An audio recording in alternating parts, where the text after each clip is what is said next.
am ay compromission loolu bu ñu koy wax c'est pour que ñu gën a dëgëral les institutions. C'est dans ce sens-là donc je pense que ni aujourd'hui encore une fois de plus li ma gëm mooy conseil constitutionnel nañ ko bàyyi mu def liggéeyam ñoom c'est des sages xam nañ yan décision la ñu war a jël pour que ñu mën a dem ci ay élections yoo xam ne élections yu transparentes. Récemment vous avez été attaqué du yéen société civile mais ñu bari société seen taxawaay surtout ki ñu jàpp ne fu mu toll moom mooy le leader de l'opposition di tête de liste Yewwi Askan Wi.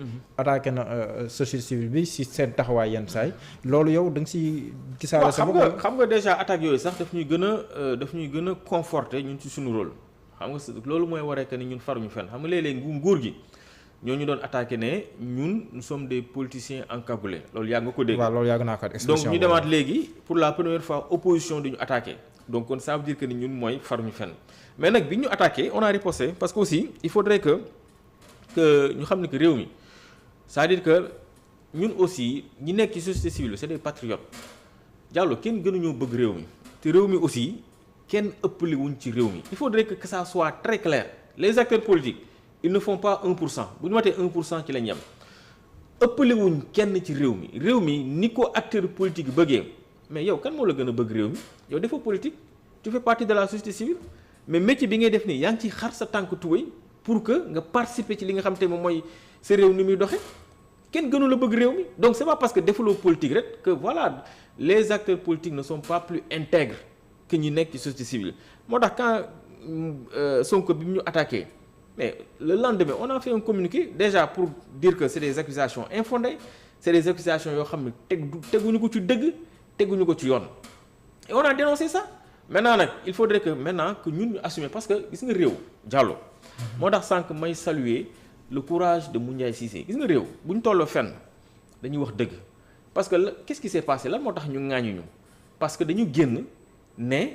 Barthélémy Dias déjà il n'avait pas à dire que DG dafa falsifier listam dañu génn wax que ni liste Dakar bi bu fekkente ni effectivement ni ñu koy gisee ci réseaux sociaux yi noonu la demee que respecté wul parité liste boobu dañ ko war a rejeter.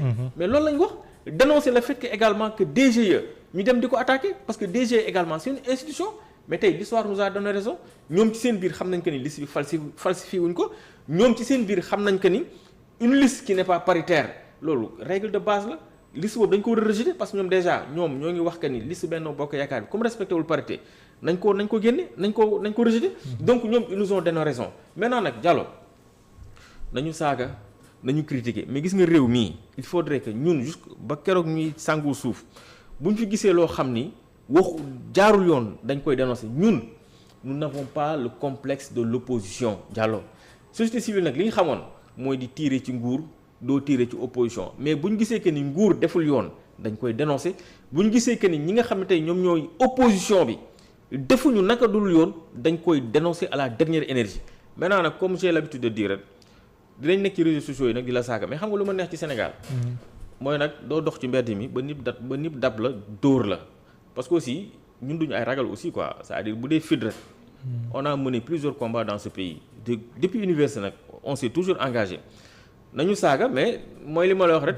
saa doo dox nag ci mbedd mi ba nit poñe la di la dóor àgguñ foofu parce que bu ñu fa àggee nag su boobaa dinañ xam ne que ñun de quoi on est capable mais il faudrait que ni ñuy caricaturer la société civile il faudrait que ça cesse ku ñu attaqué nag ñu attaqué la parce que réew mi kenn gënuñu koo bëgg aussi. moo tax bi coowal Benno Bokk Yaakaar ak seen coowal parti boobu génn dañoo ne société civile bi ne woon Yewwi war seen liste Dakar ko war a invalidé dañ génnaat wax ne. bu Benno Bokk Yaakaar mais loo gis tu as vu le doyen Moundiaye Cissé. je suis Moundiaye Cissé oui tu as vu il a pris son courage à deux mains. parce que principe rek moo ñu soxal mais Moundiaye Cissé il est allé ci TFM. fa mu ko waxee woon xam nga TFM la demoon wax que ni liste Dakar bi dañ ko war a rejeter. bu fekkente ni respecté wul parité mais TFM la demaat toog ne liste Benno Bokk Yaakaar s'il ne respecte pas la parité la liste doit être rejetée. mais loolu mooy dëgg ñun ci position yooyu lañ nekkuñu ci leneen. position de principe. moo tax également que ña doon jaar di saaga Moundiaye Cissé di ko critiquer mais ñoom ñoo jaaraat ci suuf di apprécier le fait que mu génnaat def loolu donc ça prouve que ñun encore une fois de plus faruñu fenn. on peut avoir des positions yoo xam ne xëy na ça n'arrange pas l'opposition wala arrangé wul kii bi mais nañ jàpp ni li ñu bëgg mooy defar et que nous sommes des patriotes. mais Babacar boo na am leeral tuuti si mbir mi nu mu demee au niveau de la DGE yéen ñi a ngi fa. seen commission bi nu mu demee ak yeneen bànqaas yi. la Sénat mi ngi fa. ak nan la mbir yi composé pour que ki ñuy seetaan. waaw xam nga ba mën a xam ne que mbir mi nii lay demee DGE ñan ñi ñoo fay nekk. tout à fait xam nga si élection législative xam nga DGE d'abord pour ñi ñuy seetaan mooy direction générale des élections. Ablaye Wade moo ko créé woon. donc lépp luy élection moom moo koy doxal.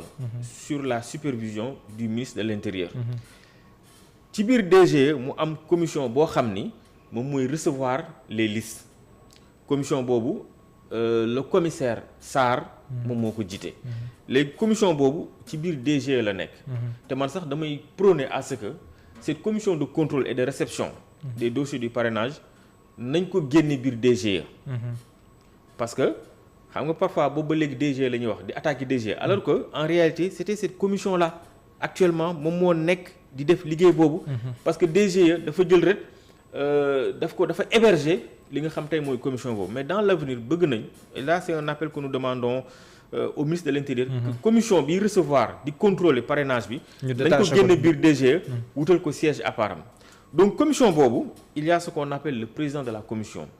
muy liggéey ak ay collaborateurs mais commission boobu Diallo lépp lu muy def daf koy def sur la supervision du Sénat boo duggee ci salle bi da ngay gis waa commission bi ñooy toogee nii dañuy toog Sénat toogee nii mandataire bi toog nii société civile en tant que observateur amuñu benn prérogative foofu nag mu leer. on est là que juste pour observer pour xool caché wuñ signé wuñ defuñu dara société civile toogee ne donc da ngay am commission bi nii am waa Sénat ñu toog ci wet bi ak ay certains collaborateurs yi nga xam te ñoom ñooy jàppale commissaire Sarr ci liggéey bi bu ñuy def contrôle bi mandataire bi dafay toog société civile seen observateur toog.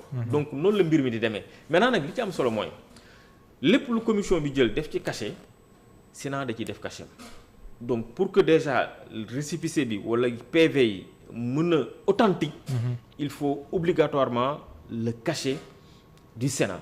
donc Sénat bu defee cachet am donc pour vous dire que ni ak le contrôle niveau contrôle bi fa am donc foofu pour man Diallo pour mu mën a am ay njuñ njaaj war a mën a am yenn yi donc du en fait du yomb daal.